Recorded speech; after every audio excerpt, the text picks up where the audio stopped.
Hello, anime lovers! Welcome back! You know how it goes. Some average guy gets trucked into another world and suddenly becomes more broken than the game devs ever intended.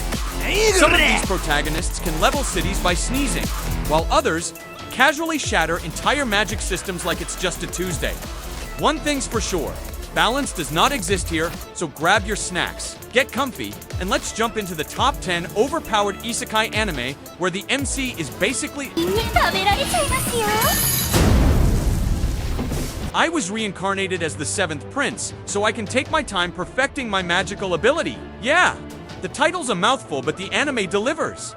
A magic-obsessed guy reincarnates as a royal prince in a world full of specters armed with insane talent and knowledge from his past life. He skips the basics and jumps straight into forbidden spells and dragon-level magic. While others are learning fireballs, he's nooking forests just for fun.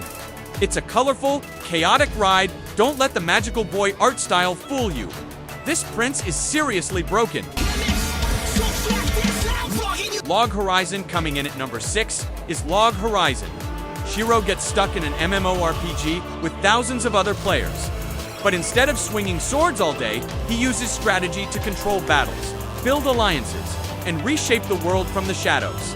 He's not the strongest physically, but mentally. He's 10 moves ahead of everyone else. If you're into smart protagonists, deep world building, and tactical domination, Log Horizon hits the mark. No Game, No Life at number 8. We've got a fan favorite.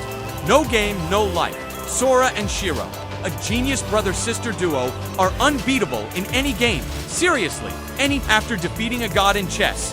They get transported to a world where everything is decided through games. They don't use swords or spells. Their weapon is pure intellect. They outthink, outplay, and outtroll everyone in their path. If high-stakes mind games and ridiculous rule-bending strategies are your thing, these two are your new favorite final boss duo. From your head, there is no longer any way to revive someone within the game. If your HP drops... Sword Art Online, love it or roast it. Sword Art Online changed the isekai game. Trapped in a deadly VR MMO, Kirito rises as a solo powerhouse who clears entire levels alone. He unlocks skills no one else can, masters dual blades, and becomes a legend. Through multiple arcs and virtual worlds, he always stands at the top. Say what you want, but when Kirito goes full black swordsman mode, it is a moment.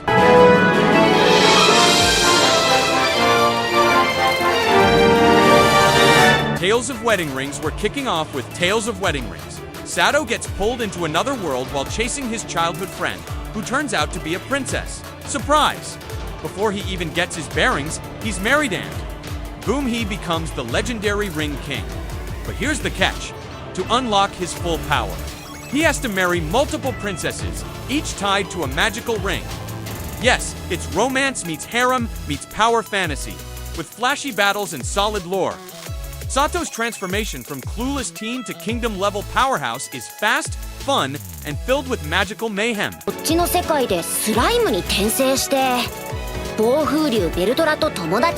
That time I got reincarnated as a slime. Taking the top spot is none other than that time I got reincarnated as a slime.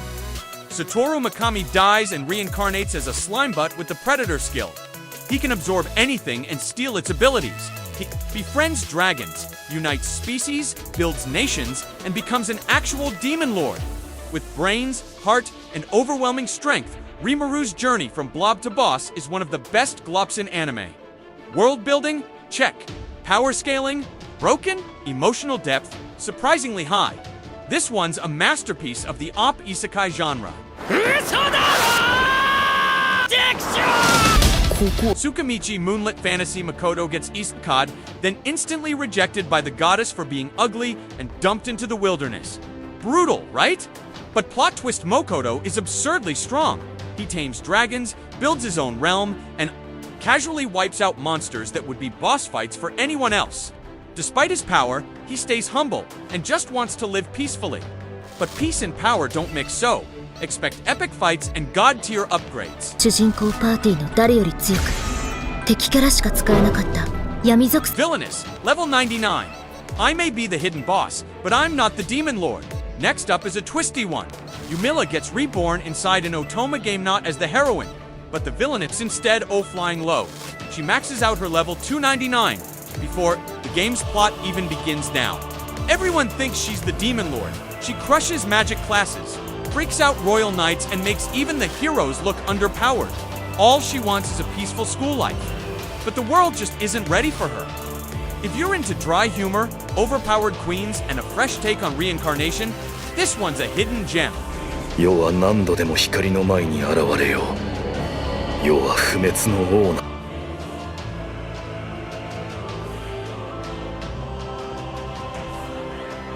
Demon Lord 2099 now for something wild.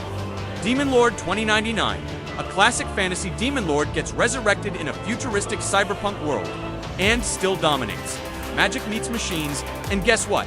His old school dark magic still wrecks everything. Now combined with cybernetic enhancements, he's basically a walking apocalypse in a suit.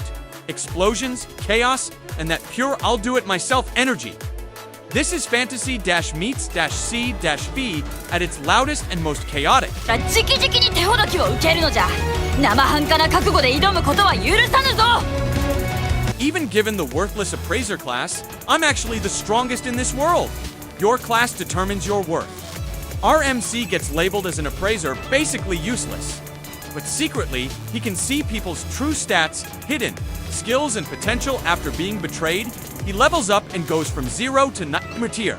Now he's calmly dismantling enemies who never saw it coming. If you enjoy underdog stories with slow burn revenge and sharp strategy, this one's got your back. Which anime would you want to get Isekai into? Let me know in the comments, or just drop a emoji if you're hyped. Don't forget to like, subscribe, and ring that bell, because you never catch you in the next one.